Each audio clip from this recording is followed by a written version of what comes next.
Dial 911. Tell the police to get up here quick. Somebody's about to get killed. What's going on, everyone? Jeremy here from the Quartering, and what we're witnessing now is perhaps one of the. It's been a while since we had a cancellation this thorough, and it looks like this is with Scott Adams, the creator of Dilbert. Scott Adams has had some wild takes on the Poke. He's not somebody that I've followed that closely. I don't usually see him arguing with what look like Poke regret a lot of times.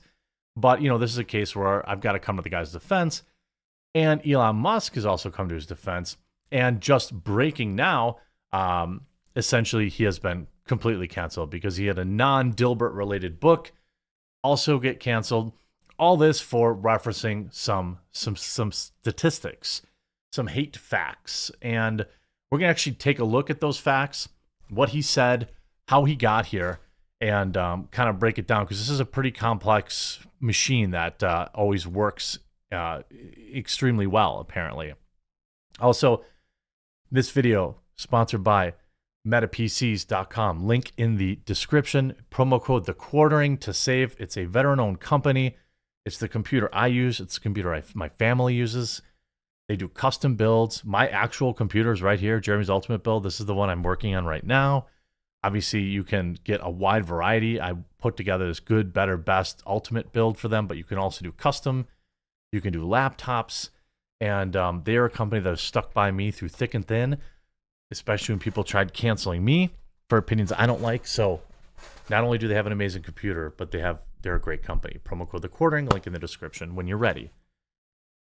Musk calls media racist over backlash to Dilbert creators' comments. Musk blasted the media as racist after hundreds of newspapers around the country dropped the comic strip Dilbert, whose creator unleashed a rant last week that many saw as racist. Scott Adams, creator of popular comic, said on an episode of his YouTube show that black people were part of a hate group after reading a survey conducted by a conservative pollster that asked whether or not it's, quote, okay to be white, in which most black Americans agreed and 26% disagreed. We'll look at that. Musk replied to a Twitter thread, was defending Adams, who is white, over the weekend, saying the media is racist. For a very long time, the U.S. media was racist against non-white people. Now they're racist against whites and Asians, Musk said. Who is white, of course, said on Twitter, in which he owns on Sunday. Same thing happened with elite colleges, high schools in America. Maybe they can try not being racist. Well, this is simply just a factual statement. The discriminatory against, straight white men and women, to be honest with you, at this point at the collegiate level is undeniable. You have Ivy League schools proudly touting this, and in the workplace, lots of companies, not every company's like that, but it's something that is certainly well documented, right? Now, Adams' string of racially motivated rants, it wasn't really a rant, included him saying that white people helping black people has completely failed, urging other white people to stop doing it. White people are trying to help black America for decades and decades has completely failed. We should just stop doing it because all we get called are racist. Basically, there's no payoff. I don't know. People are really aggressive and angry these days, but I still try to stick true to my principles and say that, let's not complain about getting painted with a broad brush and then go on to paint with an extremely broad brush. Musk's musing against media outlets being racist is not the first time he's leaned into conservative theories. It's not a conservative theory. It's just a fact. Then Scott Adams just recently tweeted, my publisher for non-Dilbert books has canceled my upcoming book and the entire backlist. Still no disagreement about my point of view. My book agent also canceled me too. I mean, I don't, when you look at what was actually said, he's opining in real time to a report that came out. I want to actually pull up and break down the report because I think it's important that you look at exactly what this report was and how the media really leans into this racial division. And it happens on the right too. just as much as it happens on the left. And in this particular case, it also matters kind of what you're consuming, and how often and where you're consuming it, I guess, is what I want to say. So there's this post by Jeff Charles, who breaks down, he says, okay, it's time for me to address the Rasmussen poll that Scott Adams cited when he set the internet on fire. Okay. And he also wrote an article, which I'll recommend. He wrote on Liberty Nation. Jeff Charles works for Red State and Liberty Nation and Newsweek Opinion, I guess. For those who missed it, there's a good thread by him, though, so respect. Rasmussen published the results of a survey in which it asked both white and black respondents if they agreed with the statement, quote, "It's okay to be white." According to the poll, supposedly, 53% of black Americans, quote, "somewhat or strongly agreed with the statement." However, some influencers on the right are seizing on the other part of the poll, which found that 47% of black respondents either disagreed with the statement or indicated that they were not sure. This is being used to claim that almost half of all black folks think it's not okay to be white. This is a narrative that folks on the right are running with. I've seen very few questioning the results of the poll, which would be quite incendiary if it was true. In fact, most seem to be blindly believing it with no sense of curiosity about how the poll was conducted. And this is exactly where we get into this thing. There's lies, there's dang lies, and then there's statistics. So here's the numbers behind the actual poll, okay? Rasmussen said they surveyed 1,000 people. 13% of those respondents were black, meaning this question was put to 130 total black respondents. 47% of black respondents indicated that they disagreed with the statement or were not sure. So I think, it's maybe fair to lump them together, maybe not. You let me know. What this means is that 61 total black people who were surveyed by Rasmussen disagreed with the statement or were not sure, if you put them together. Here's the question. Why does it make sense to assume that 61 black folks somehow represent 40 million black people that live in the United States? The fact is, in my opinion, it is not. I do think that, Twitter, I think that all these media outlets push division.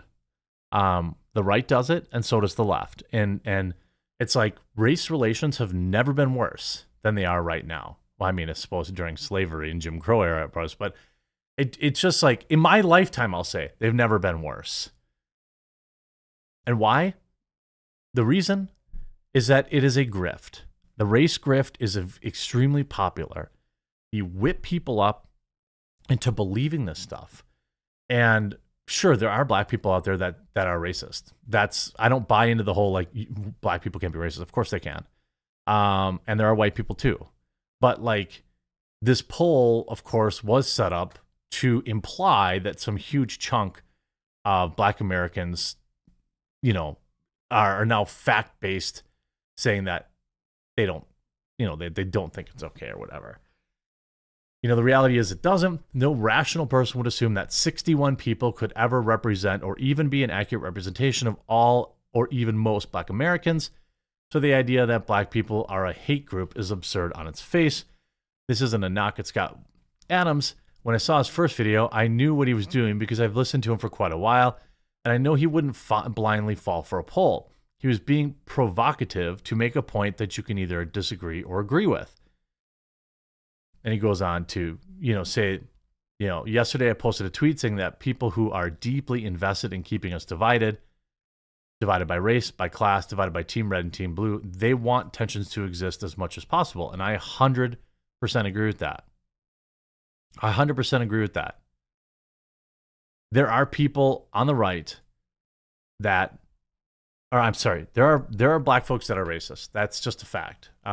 You see that the very video evidence of black folks having problems with Asians, with white people. This is just a fact. But there are also white people who are. And, it's just, I caution people to get, not to get so sucked up in this, because this is what the media wants, right? The more you get whipped up in all this, the more likely you're to react in a negative way and create more news for the machine, to create more division, right? If black people think that all white people hate them, they may react more differently when interacting with white people. And that creates viral videos and news stories. And the same thing is true for white people. If they are constantly living in fear, you know, they are easily controlled. This is what the media does. I'm not saying that there aren't problems out there. I see them on Twitter all the time, and there's plenty of them seem racially motivated. But, you know, I spent the weekend, you know, in a very diverse area. I spent the last 10 days in a very diverse area, and it was, you know, no problems at all. The only physical problem I've ever had in my life was with a lunatic leftist white guy. So, you know, I think when you look at the cities, it's obviously very, you know, the video coming out of there is scary. But Elon Musk, I think the point here is that Elon Musk is right, that the media creates this division. It wants this division. This Rasmussen poll that now cost Scott Adams his entire career. Now, Jeff says he was being deliberately provocative. I don't know that answer. I don't know Scott Adams that well. I mean, I've seen him getting dunked on Twitter, but I can't imagine that him saying, you know, a thing or two about some data, you know, would justify the total and complete cancellation. You know, he's essentially getting the Kanye treatment for an off-the-cuff remark about, you know, some data that is not representative. Now, if they go out and interview 100,000 black folks and the same numbers agree, okay, well, now you have a representative sample. But the media, the machine, look at what CNBC said. Musk said this about the media, and then what do? Oh, look at all the hate speech on Twitter. Look at this bad. This is what the media does. Look at this terrible racist thing somebody did. Not like, you know, the hundreds of thousands of Americans around this country over the years that have helped people regardless of their race. That isn't a good story. Look at every time there's a natural disaster. You think these people give a dang about their race? There's white people there, black people, Asian people, all trying to help each other. That's just not a good story, is it? The one lunatic who, you know, does something stupid based on race, that gets clicks, that gets headlines. So Elon Musk is 100% correct in his assessment of the media. I hope you enjoyed this video. If you did, please do leave a like on it. Remember, when you're ready for a new PC or laptop, Meta PCs, promo code The Quartering. Link will be in the description. They'll set you up right. I guarantee it. We'll talk to you again real soon.